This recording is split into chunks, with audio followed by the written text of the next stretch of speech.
Target 1 point में आपका स्वागत है। हम लोग इंटीरिया का करंट अफेयर्स पढ़ रहे थे और इस कड़ी में आज हम लोग इंटरनेशनल न्यूज़ पढ़ रहे हैं। और इंटरनेशनल न्यूज़ में हम लोग जुलाई जून पढ़ चुके हैं। आज हम लोग को मई पढ़ना है। चलिए शुरू करते हैं।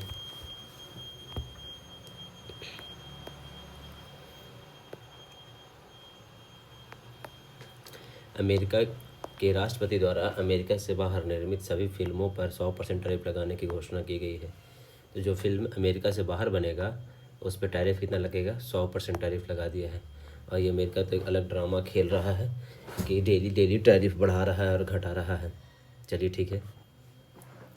कहता है कि भारत और चिली ने व्यापक आर्थिक भागीदारी समझौते के लिए संदर्भ शर्तों पर हस्ताक्षर किए हैं।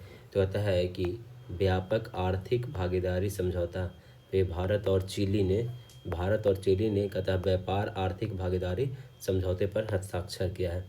अमेरिका के राष्ट्रपति डोनाल्ड ट्रंप ने अमेरिका में 8 मई को विजय दिवस घोषित किया है। कितने मई को घोषित किया है विजय दिवस? 8 मई को। द्वितीय विश्व युद्ध के दौरान अमेरिका को मिली जीत की 80 वर्षगांठ के मौके पर यह फैसला किया है। तो कहता है कि जो 8 मई को कब को किया है? 8 मई को विजय दिवस मनाने की घोषणा किया है 80वीं वर्षगांठ में द्वितीय विश्व युद्ध के जीतने के चक्कर में। तो जब अमेरिका द्वितीय विश्व युद्ध जीता है तो उस मिली जीत को 8 मई के विजय दिवस मनाएगा। कितने मई को विजय हुआ है? कितने मई को? 8 मई को हुआ है। 8 मई को विजय दिवस मना रहा है और कितना वर्षगांठ हो गया? 80 साल हो गया है जीते हुए। आपको लगभग पता होगा 40 से 42 में 44 के बीच में हुआ था विश्व युद्ध में। तो आप उधर से अभी तक जोड़ लीजिएगा तो लगभग 80 साल तो हो ही जा रहा है। 60 और 20 80 साल हो गया है। हाँ, तो ये ठीक है। तो 8 मई को किया गया है। जिनेवा में आयोजित 78वीं विश्व स्वास्थ्य सभा के विश्व स्वास्थ्य संगठन द्वारा भारत के सार्वजनिक स्वास्थ्य समस्या के रूप में ट्रैकोमा के उन्मूलन का प्रमाण पत्र दिया गया है। तो कहता है कि जो विश्व स्वास्थ्य सभा WHO का जो बैठक कहाँ हुआ है? जिनेवा में हुआ है। 78वीं बैठक कहाँ हुआ है? जिनेवा में हुआ। वहाँ पर भारत को ट्रैकोमा से मुक्त कर दिया गया है। ट्रैकोमा से क्या कर दिया गया? मुक्त कर दिया गया है का उसका प्रमाण पत्र दे दिया गया। तो WHO की कौन सी बैठक हुआ है जी? 78वीं बैठक हुआ है। कहाँ हुआ है जी? जिनेवा में हुआ है जी। और जिनेवा में किसको दे दिया है? तो ट्रैकोमा को मुक्त घोषित कर दिया गया भारत को। मई में फ्रांस की संसद ने एक विधेयक पारित किया जो असहनीय और इलाज बीमारी के पीड़ित बच्चों को चिकित्सीय सहायता से शांतिपूर्ण और सम्मानजनक मृत्यु चुनने की अनुमति देता है। तो ये कहता है कि मतलब कि शांतिपूर्ण मृत्यु ले सके, मृत्यु चुनने की जो अनुमति है वो कौन सा देश दे रहा है? तो फ्रांस दे रहा है। फ्रांस है कि फ्रांस है कि आप शांतिपूर्ण और सम्मानजनक मृत्यु चुन सकते हैं अगर आपको कोई बीमारी है, इलाज बीमारी है। तो फ्रांस में कहता है कि वो दे दिया गया है मृत्यु का। ठीक है। अंगोला ISA फ्रेमवर्क समझौता, अंगोला ISA फ्रेमवर्क समझौते पर हस्ताक्षर करने वाला 123वां देश बन गया है। अंगोला जो है ISA फ्रेमवर्क पर हस्ताक्षर करने वाला कौन बन गया? अंगोला बन गया। यह हस्ताक्षर मई के अंगोला के राष्ट्रपति जो मैनुअल ग्रोकवेत्स लोरेंसो की भारत यात्रा के दौरान हुआ है। तो कहता है कि ISA जो है, ये ISA का जो अलायंस बनाया गया है, ISA का जो सोलर अलायंस है, ये इंटरनेशनल सोलर अलायंस, इसका वो कहाँ हेडक्वार्टर कहाँ है? तो पता होना चाहिए, गुरुग्राम में है इंटरनेशनल सोलर अलायंस का। तो ये है। तो यहाँ पे अंगोला जो देश है, अंगोला के 123वां देश बन गया है। तो सोलर में कौन 1 2 3 देश बन गया? कौन? अंगोला बन गया है। और यहाँ के अंगोला के राष्ट्रपति कौन है? जो अंगोला में जो आओ मैनुअल ग्रोकात्स्वेल लोरेंसो, जो आओ मैनुअल गुतलासवेंस लोरेंसियो भारत की यात्रा के दौरान वो इस पे बन गए, सदस्य बन गए। जो आओ अंगोला, जो आओ ऐसे अंगोला और अंगोला। ठीक है। विश्व बैंक भूमि सम्मेलन वाशिंगटन DC में, विश्व बैंक भूमि सम्मेलन कहाँ हुआ? वाशिंगटन DC में आयोजित किया गया था। भारत को सम्मेलन में देश चैंपियन के रूप में मान्यता दिया गया है जो ग्रामीण भूमि प्रशासन में अपनी पहलों के लिए एक मजबूत और प्रभावशाली उपस्थिति दर्ज कराता है। भारत ने इस सम्मेलन में अपनी स्वामित्व योजना प्रस्तुत की जो ग्रामीण क्षेत्रों में भूमि स्वामित्व सुनिश्चित करने हेतु प्रौद्योगिकी का प्रयोग करता है। तो कहता है कि जो वर्ल्ड बैंक है उसका एक भूमि सम्मेलन हुआ था। वर्ल्ड बैंक जो है तो ये क्या किया, एक भूमि सम्मेलन किया, वाशिंगटन डीसी में किया था। तो वहाँ पे अब भारत को क्या मिला है कि देश चैंपियन का अवार्ड दिया गया है ग्रामीण भूमि प्रशासन में। तो हम लोग ग्रामीण भूमि का जो प्रशासन है उसमें हम लोगों को देश चैंपियन मिला है। पहलों के लिए एक मजबूत प्रभावशाली उपस्थिति दर्ज कराता है, उसके लिए WHO ने 78वीं विश्व स्वास्थ्य सभा के सदस्य देशों को औपचारिक रूप से सर्वसम्मति दुनिया में पहले महामारी समझौते को अपनाया है। भविष्य में महामारियों से विश्व को अधिक न्यायसंगत और सुरक्षित बनाने के लिए ऐतिहासिक महामारी समझौते को अपनाया गया।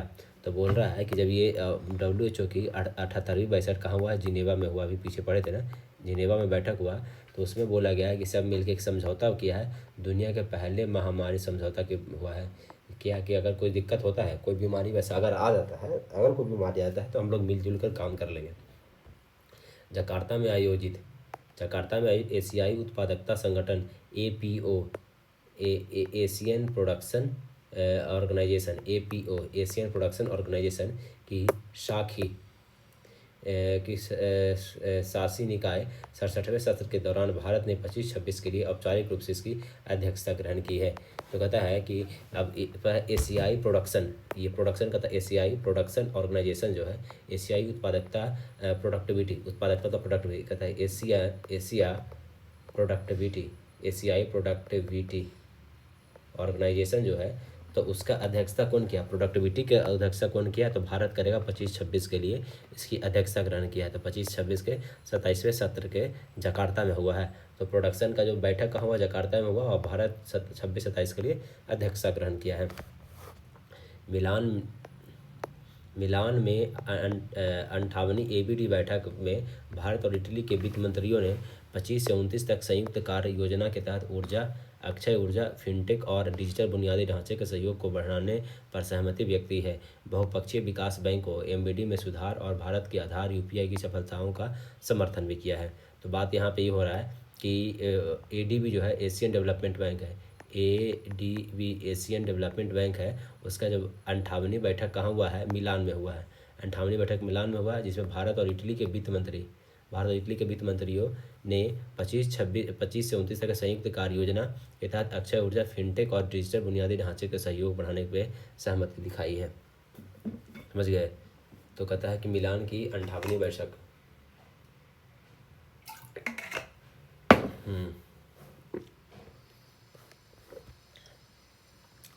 तो मिलान ADB जो है, एशियन डेवलपमेंट बैंक की 58वीं बैठक कहाँ हुआ, मिलान में हुआ।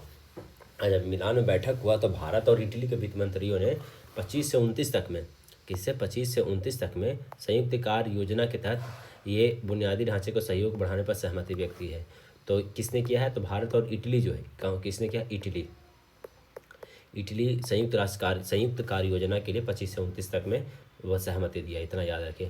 भारत और यूरोपीय संघ ने अंतिम व्यापार समझौते को सुरक्षित, गैर टैरिफ कटौती पर ध्यान केंद्रित करने और बाजार पहुंच पर विस्तार करने के लिए 2 चरणीय रणनीति बनाई है, जो भारत के UK, US और ऑस्ट्रेलिया के साथ एकीकरण के व्यापक प्रयास के अनुरूप है।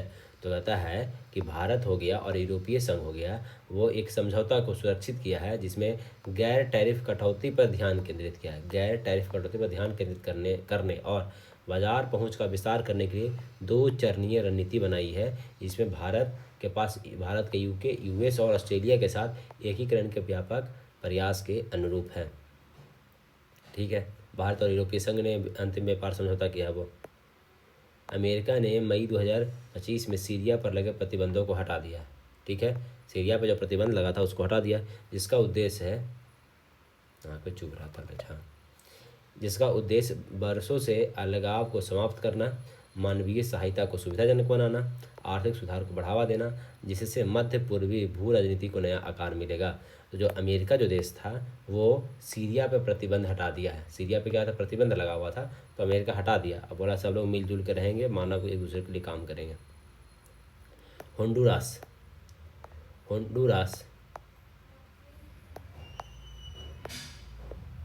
होंडुरास ने नई दिल्ली में अपना दूतावास का उद्घाटन किया, जिसमें द्विपक्षीय व्यापार, विकास, तकनीकी संबंधों को बढ़ावा मिला, जो भारत की पिछली सहायता, चिकित्सा सहायता और आईटी परियोजनाओं पर आधारित है। तो कहता है कि नई दिल्ली में किसने अपना नया दूतावास खोल का उद्घाटन किया है, तो नाम क्या है, होंडुरास ने। होंडुरास ने नई दिल्ली में अपना दूतावास का उद्घाटन किया है। तो नया दूतावास किसका खुला है जी, दूतावास खुला है होंडुरास का। होंडुरास का नया दूतावास दिल्ली में खोला गया है। रूस यूक्रेन ने रूस और यूक्रेन ने इस्तांबुल में शांति वार्ता फिर से शुरू किया है, जिसमें प्रत्येक ने 1000 कैदियों का आदान प्रदान किया है।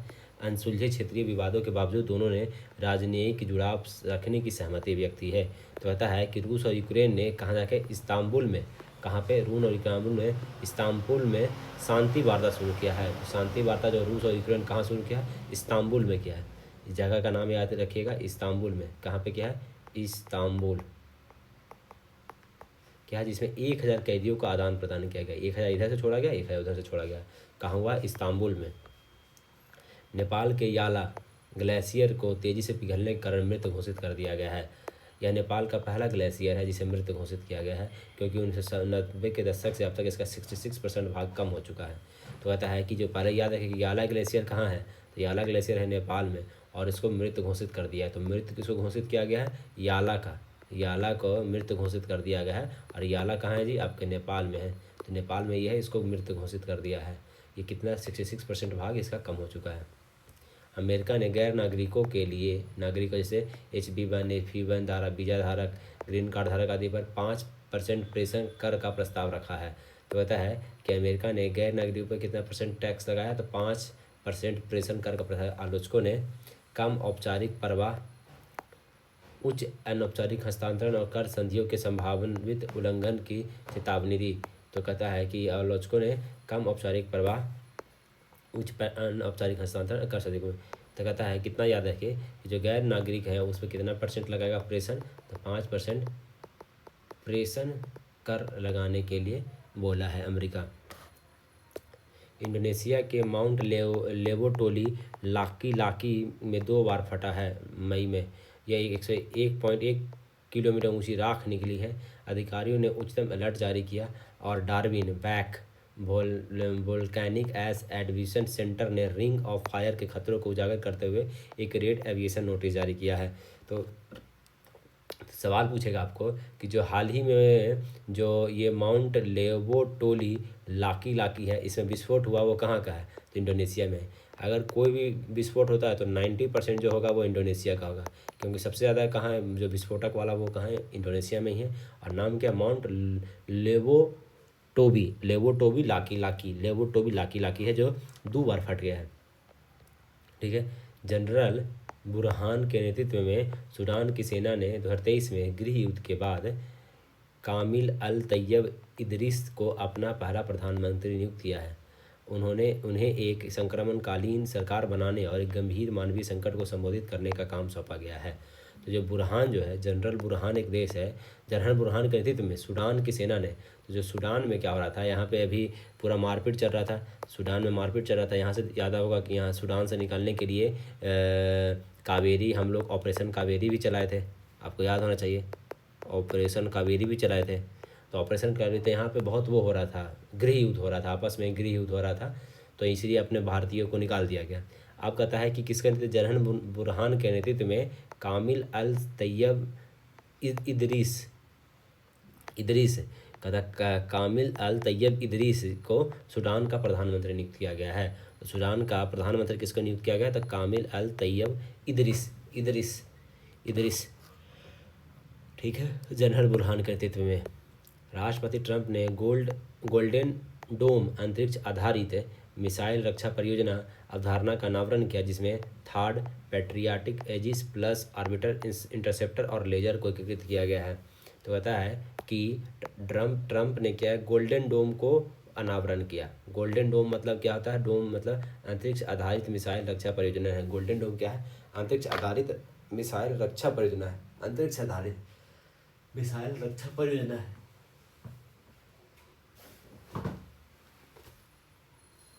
हाँ, सऊदी ने टुराइज नामक टूराइज नामक वैश्विक मंच लॉन्च किया है, जिसका उद्देश्य पर्यटन उद्योग में निवेश के नए अवसर खोलना है, प्रमुख चुनौतियों का समाधान करना है, सहयोग और नवाचार के माध्यम से भविष्य की पर्यटन नीतियों का आकार देना है। तो कहता है टूराइज जो है वो किसने खोला है?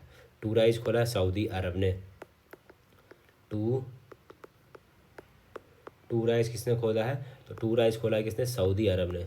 टूराइज किसने खोला है? सऊदी अरब ने खोला है, जो कि वैश्विक मंच किया है जिसमें पर्यटन में निवेश करने के लिए खोला गया है। तो टूराइज किस देश का है ना, क्या है? तो टूराइज क्या है पहले? तो पर्यटन उद्योग में निवेश के लिए है, पर्यटन उद्योग में निवेश के लिए टूराइज है, टूरिज्म, ठीक है। और सऊदी अरब ने खोला, ये याद रखिएगा, टूरिज्म सऊदी अरब ने। अल्जीरिया ब्रिक्स द्वारा स्थापित न्यू डेवलपमेंट बैंक का सदस्य बना। एनडीबी का उद्देश्य उभरती अर्थव्यवस्थाओं को विकासशील देशों के बुनियादी ढांचे और सतत विकास परियोजनाओं का समर्थन करना है। तो कहता है न्यू डेवलपमेंट बैंक जो है एनडीबी है, इसका नया सदस्य कौन बन गया? तो अल्जीरिया है, इसका नया सदस्य बन गया है। तो एनडीबी का न्यू डेवलपमेंट हो रहा है, तो न्यू डेवलपमेंट बैंक का कौन सदस्य बन गया जी? तो आपका ये अल्जीरिया बन गया है सदस्य। एफएओ के नेतृत्व वाली वैश्विक पहल एम फॉर नेचर इनिशिएटिव है। इसका उद्देश्य पारिस्थितिकी तंत्र की बहाली पर निगरानी और रिपोर्ट करने के लिए देशों की क्षमता बढ़ाना है।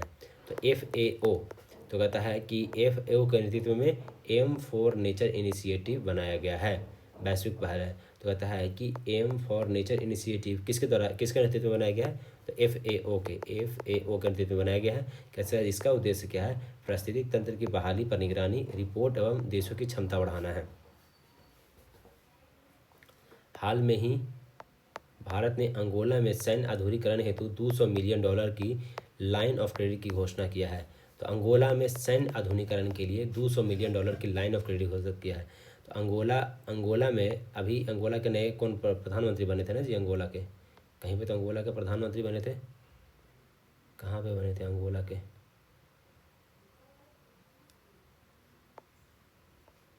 राष्ट्रपति भारत की यात्रा पे आए थे और आईएसए के वो, अच्छा राष्ट्रपति कौन आए थे? जो तो आए थे वो आईएसए पे हस्ताक्षर करने के लिए आए थे।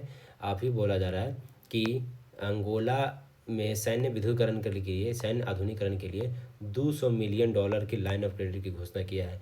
तो कहता है कि भारत है क्या कर रहा है? अंगोला देश में सैन्य के लिए, मतलब कि सैनिकों के लिए कहता है कि आधुनिकीकरण किया जा रहा है, तो उसके $200 मिलियन की लाइन ऑफ क्रेडिट की घोषणा की है। समझ गया? किस देश के लिए? ये नाम याद रखिएगा, अंगोला के लिए। अंगोला के लिए हम लोग लाइन ऑफ क्रेडिट दिए हैं सैन्य आधुनिकीकरण करने के लिए। विश्व बैंक ने property and equity brief report जारी किया है। विश्व बैंक ने पॉवर्टी एंड ब्रीफ रिपोर्ट। इसके अनुसार भारत में गरीबी रेखा के नीचे जीवन यापन करने वाले 16.2% से घटकर 2.3% रह गए हैं। 17.1 मिलियन लोगों को अत्यधिक गरीबी से बाहर निकाला गया, 17.1 करोड़ लोगों को बाहर निकाला गया है। तो कहता है वर्ल्ड बैंक एक रिपोर्ट जारी दिया है जिसमें बताया है कि poverty and equity brief report कौन जारी करता है? Poverty and equity brief report जारी करता है वर्ल्ड बैंक।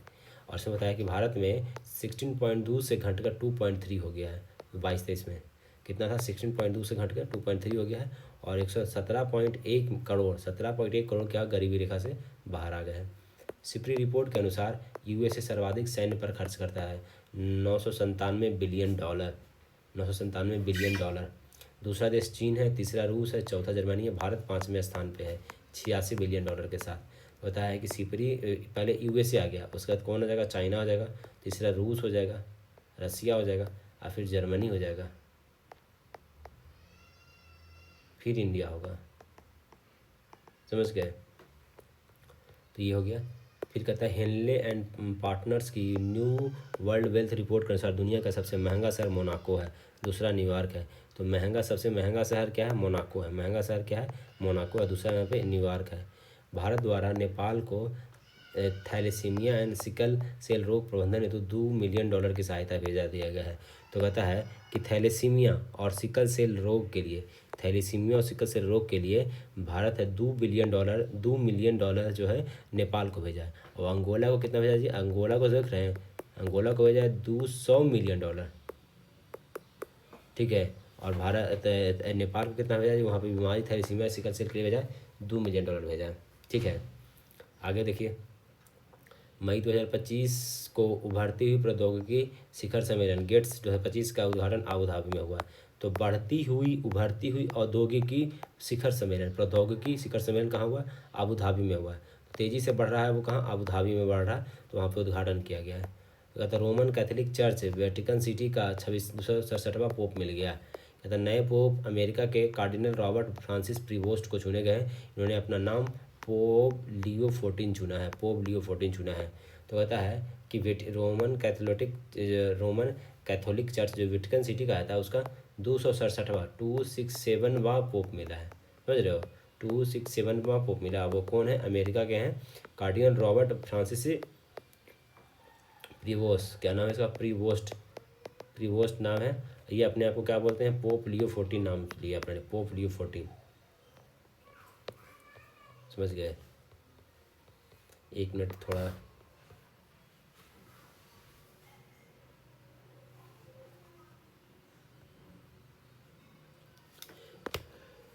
सा रुकिएगा।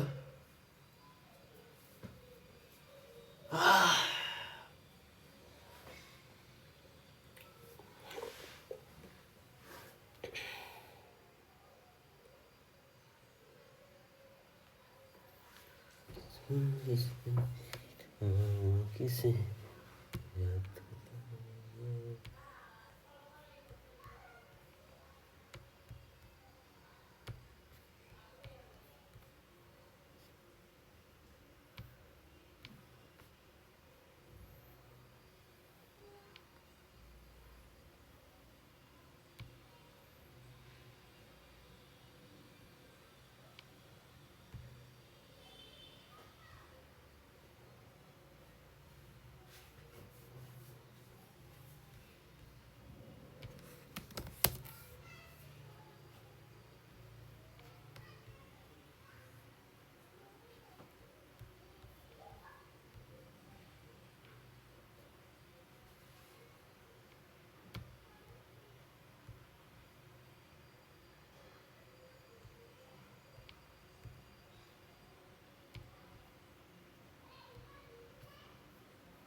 चलिए आगे पढ़ते हैं इसको। कहता है खाड़ी सूचना और सुरक्षा एक्सपो सम्मेलन 2025, खाड़ी सूचना सुरक्षा एक्सपो 2025 से GIAC की ग्लोबल का 14वां संस्करण दुबई के वर्ल्ड ट्रेड सेंटर में आयोजित किया गया। यह साइबर सुरक्षा हेतु कार्यक्रम था। AI संचालित भविष्य को सुरक्षित करना है विषय था। तो कहता है कि खाड़ी सूचना सुरक्षा एक्सपो सम्मेलन 2025 जिसको GIAC ग्लोबल वहाँ का 14वां था। कितना था? 14 नंबर का था। कितना नंबर का था? 14वां जो सम्मेलन था वो दुबई में वर्ल्ड ट्रेड सेंटर में हुआ है। तो कहता है खाड़ी सूचना सुरक्षा एक्सपो और सम्मेलन 2025 है वो दुबई के वर्ल्ड ट्रेड सेंटर में हुआ। और ये सूचना की बात है तो ये साइबर सुरक्षा की बात कह रहा था। साइबर सुरक्षा हेतु कार्यक्रम था और AI संचालित भविष्य को सुरक्षित करना इसका थीम था। तो खाड़ी सूचना सुरक्षा एक्सपो कहाँ हुआ? तो दुबई में किया गया है। बलूचिस्तान में पहली बार सहायक आयुक्त एक हिंदू महिला कशिश चौधरी को बनाया गया है। तो कहता है कि बलूचिस्तान में एक जो सहायक आयुक्त जो हिंदू महिला कशिश चौधरी को बनाया गया। नाम क्या है? कशिश चौधरी को बनाया गया है। बलूचिस्तान का वो सहायक आयुक्त हिंदू महिला बनाया गया है। तालिबान प्रशासन ने इस्लामी कानूनों के उल्लंघन का हवाला देते हुए शतरंज को अस्थायी रूप से निलंबित कर दिया है। तो अरे भैया देखिए, अफगानिस्तान में तालिबानी सरकार है। कहाँ है? अफगानिस्तान में है। अफगानिस्तान में क्या है? तालिबानी सरकार है। तो तालिबान सरकार ने क्या किया कि शतरंज को अस्थायी रूप से निलंबित कर दिया इस्लामी कानूनों का उल्लंघन के रूप में। समझ रहे हैं कितना ये सब इस तरीके से ये लोग कर रहा है कि इस्लामी कानूनों का उल्लंघन देते हुए शतरंज को अस्थायी रूप से निलंबित कर दिया। वाह। चलिए आगे देखते हैं।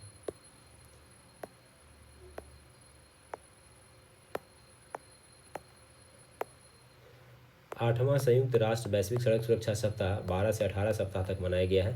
यह अभियान का उद्देश्य पैदल यात्रियों और साइकिल चालकों के लिए सुरक्षित शहरी अवसंरचना को प्रोत्साहित करना, सरकार व समुदाय से सड़क दुर्घटनाओं में मौतों को कम करने के लिए उपायों को लागू करने के लिए आह्वान करना है।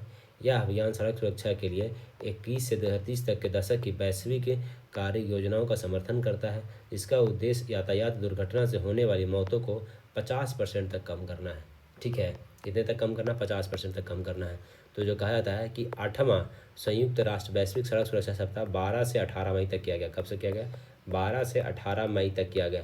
ठीक है, 8 मई को हम लोग विजय दिवस मनाया, कौन, अमेरिका। 8 मई को क्या मनाया, विजय दिवस मनाया है। किस चीज़ के लिए मनाया 8 मई को, 80 वर्ष पूरा हो गया द्वितीय विश्व युद्ध का। ठीक है, उस तरह 12 से 18 मई जो है संयुक्त राष्ट्र वैश्विक सड़क सुरक्षा सप्ताह मनाया गया है और पैदल यात्री और साइकिलों के लिए किया गया है। और कहता है 2031 से 30 तक के बीच में 50% मौतों को कम करने का लक्ष्य है इसका। कितना, 50% है। भारत और यूरोपीय संघ ने समुद्री प्लास्टिक कचरे और अपशिष्ट से हाइड्रोजन प्रौद्योगिकी विकसित करने के उद्देश्य से 2 प्रमुख अनुसंधान एवं नवाचार पहल 391 करोड़ रुपये से संयुक्त निवेश की शुरुआत किया है। तो कह रहा है कि समुद्र में जो प्लास्टिक कचरा होता है और जो अपशिष्ट होता है, इससे हम लोग हाइड्रोजन प्रौद्योगिकी बनाएंगे, विकसित करना है। क्या बनाना है, हाइड्रोजन प्रौद्योगिकी बनाने के लिए भारत और यूरोपीय संघ, भारत और EU मिल के हाइड्रोजन बनाएगा। EU मिल के क्या बनाएगा, हाइड्रोजन प्रौद्योगिकी के लिए 391 करोड़ रुपया के संयुक्त निवेश किया है। समझ रहे हैं कितना बड़ा, मतलब कि दोनों ये लोग काम कर रहे हैं। WHO ने पापुआ न्यू गिनी में पोलियो प्रकोप की घोषणा किया है। तो पोलियो कहाँ हुआ, WHO ने घोषित किया कि भाई पोलियो हो गया पापुआ न्यू गिनी में। पोलियो कहाँ हो गया, पापुआ न्यू गिनी में घोषणा किया है। तो पोलियो कहाँ हुआ है, पापुआ न्यू गिनी में पोलियो देखा जा रहा है। हाल में ही सकुराजिमा ज्वालामुखी जापान में भी विस्फोट हुआ है। अच्छा देखिए, ऐसे तो हम आपको बताए थे ना कि 90% जो होता है, जो लोकी था इंडोनेशिया में होता है, लेकिन कुछ कुछ जापान में भी होता है। जापान का नाम है सकुराजिमा ज्वालामुखी। सकुराजिमा ज्वालामुखी, जीमा का जापान में है। सकुराजिमा का है, जापान में है। भारतीय विदेश व्यापार संस्थान दुबई ने दुबई में अपना पहला विदेशी परिसर स्थापित करने की घोषणा किया है। तो कह रहा है कि भारतीय विदेश व्यापार संस्थान है, कहाँ बनाया जाएगा, दुबई में बनाया जाएगा। आप देखिए 2-3 को याद रखिए, दुबई हो गया, आपको अबू धाबी हो गया, अबू धाबी हो गया, और एक और जो है ना वो गल्फ कंट्री। ठीक है, दुबई, अबू धाबी है, एक और नाम भूल रहे हैं। ये सब में बहुत ज़्यादा ही भारत काम कर रहा है अभी। दुनिया भर के 53 देशों ने अब 30 करोड़ लोग गंभीर भुखमरी से जूझ रहे हैं, UN की वैश्विक खाद्य संकट रिपोर्ट के अनुसार। तो UN जो है, UN एक रिपोर्ट जारी किया गया, वैश्विक खाद्य संकट रिपोर्ट। तो वैश्विक खाद्य संकट रिपोर्ट कौन जारी करता है, UN जारी करता है। खाने पीने का रिपोर्ट कौन जारी कर रहा है, यूनाइटेड नेशन जा रहा है, जिसमें बताया कि 30 करोड़ से अधिक लोग भूखमरी से ग्रसित हैं। 53 देशों में 30 करोड़, मतलब 53 देशों में 30 करोड़ जो लोग हैं वो भूखमरी से मर रहे हैं। भूटान ने दुनिया की पहली राष्ट्र स्तरीय क्रिप्टो पर्यटन भुगतान प्रणाली की शुरुआत किया है। जो क्रिप्टो पर्यटन की जो बात कर रहा है भूटान, क्रिप्टो पर्यटन की जो बात कर रहा है, क्रिप्टो पर्यटन भुगतान प्रणाली किसने शुरू किया, भूटान ने शुरू किया। इसके लिए विनेंस पे और डीके बैंक ने साझेदारी की है। विनेंस पे और डीके बैंक ने साझेदारी की है। तो भूटान में विनेंस पे और डीके बैंक ने साझेदारी की है। टाइम पत्रिका के 100 दानदाताओं की सूची में अनिल दंपति शामिल हुए। 2024 में मुकेश और नीता अंबानी ने 407 करोड़ रुपए दान किए हैं। तो टाइम पत्रिका जो है उसमें 100 दानदाताओं में मुकेश अंबानी और नीता अंबानी शामिल हो गए, जो 407 करोड़ रुपए दान किए हैं। भारत सरकार ने विमानन क्षेत्र में ग्राउंड हैंडलिंग करने वाली तुर्की की सिलेबी कंपनी पर प्रतिबंध लगा दिया है। हाँ, ये याद रखिएगा कि क्या है कि जो कंपनी है, जो सिलेबी कंपनी है, वो ग्राउंड हैंडलिंग में गड़बड़ कर रहा था, तुर्की की सिलेबी कंपनी, इस पर प्रतिबंध लगा दिया है। तो कौन सी कंपनी पर प्रतिबंध लगाया, सिलेबी कंपनी पर प्रतिबंध लगाया। ये कहाँ की है जी, ये तुर्की की है सिलेबी कंपनी।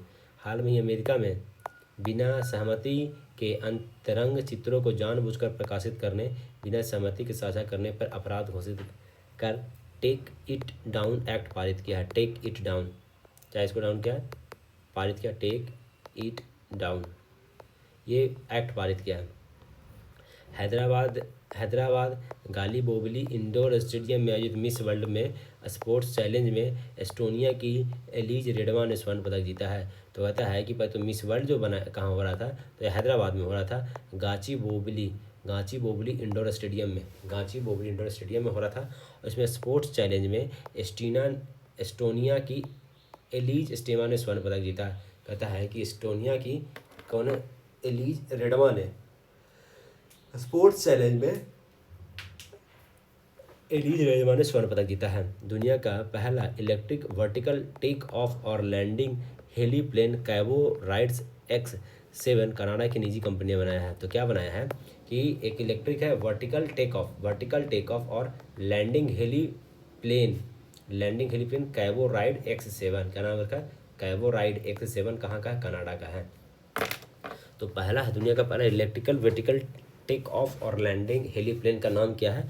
तो कहता है कैवी राइट X7, कैवो राइट X7 ये नाम रखा गया है। कहाँ का है? कनाडा का है। अमेरिका ने यह घोषणा किया कि भारत में बना आईफोन यदि अमेरिका में बिकेगा तो इस पर 25% आयात शुल्क लगेगा। तो अमेरिका ने कहा तो आईफोन पे कितना % आयात शुल्क लगा दिया है? तो 25% का आयात शुल्क लगा दिया आईफोन पे। लाइबेरिया का MSC एल्सा 3 मालवाहक जहाज केरल के समुद्री तट से 14 समुद्री मील दूर सागर में डूब गया, जिसमें तेल का बड़ा रिसाव हुआ था। तो कहाँ का था? मतलब बता रहा है कि केरल है यहाँ पे अपना। तो कहता है कि मालवाहक जहाज केरल से 14 समुद्री मील दूर एक अरब सागर में डूब गया था। कहाँ का जहाज़ था? लाइबेरिया का था। तो लाइबेरिया का एक जहाज़ है। कहाँ का? लाइबेरिया का जहाज़ है MSC एल्सा 3। ये एक जहाज़ है, वो लाइबेरिया का जहाज़ अरब सागर में केरल के तट पर डूब गया और तेल बहुत निकला था उससे। AI मैत्रियोस्का गूगल की एक बहुस्तरीय AI व्यवस्था है जिसके तकनीक से इस तरह से जोड़ा गया है कि सभी व्यक्ति इसका लाभ उठा सके। तो कहता है कि AI मैत्रियोस्का जो है, AI मैत्रियोस्का जो है वो किसका है? गूगल का है। AI मैत्रियोस्का गूगल का है। ठीक है। हाल में ही इंडोनेशिया में उत्तरी मालुंग प्रांत में माउंट इकोडोना ज्वालामुखी में विस्फोट हुआ। यह हलमोरा द्वीप पे स्थित है। देखिए आगे ना घूम फिर के हम लोग वहीं पे कि इंडोनेशिया में कौन है? माउंट डुकोना ज्वालामुखी पे विस्फोट हुआ। कहाँ पे हुआ? माउंट डुकोना ज्वालामुखी पे हुआ। यह हलमोहरा द्वीप पे है। कौन सा द्वीप पे है? तो हलमोहरा द्वीप पे है। ठीक है। आगे देखिए, हाफ गोज टू कॉन कार्यक्रम के तहत कान फिल्म फेस्टिवल में चुनी गई फिल्म शेप ऑफ मोमो का संबंध नेपाली भाषा से है, सिक्किम के रानी फूल से संबंधित है, निर्देशक ट्रेवनी राय है। तो कह रहा है कि HAF गोज टू कॉन कार्यक्रम के तहत HAF गोज टू कॉन कार्यक्रम के तहत कान फिल्म फेस्टिवल में चुनी गई फिल्म शेप ऑफ मोमो, क्या बोल रहा है? शेप ऑफ मोमो कहाँ का संबंध कहाँ से? नेपाली भाषा से है। नेपाली भाषा का शेप ऑफ मोमो किस भाषा का है? नेपाली भाषा का है। और सिक्किम के रानी फूल से भी संबंधित है। ये क्या है? सिक्किम के रानी फूल से संबंधित है। और निर्देशक ट्रेवनी राय है। निर्देशक क्या है? ट्रेवनी राय है। UN की ने शांति अभियानों में अपने प्राणों की आहुति देने वाले 2 भारतीय शांत सैनिकों को मरणोपरांत सम्मान दिया है। जनरल अमिताभ झा और हवलदार संजय सिंह को मरणोपरांत ड्रैग हैमरजस्ट कार्जोल्ड प्रदान पदक दिया गया है। तो बात क्या हो रहा है कि UN ने शांति अभियानों में अपना प्राण की आहुति दे दिया है। तो कहता है कि तो उसको मरणोपरांत दिया गया है। तो मरणोपरांत किसने दिया है इसको? तो मरणोपरांत देने वाले कौन है? UN है। और दिया गया तो जनरल अमिताभ झा और हवलदार संजय सिंह को दिया गया। ठीक है। आज के लिए इतना ही रखते हैं, मेरा मुंह बहुत दर्द कर रहा है। धीरे धीरे इसको कंप्लीट कर लेंगे।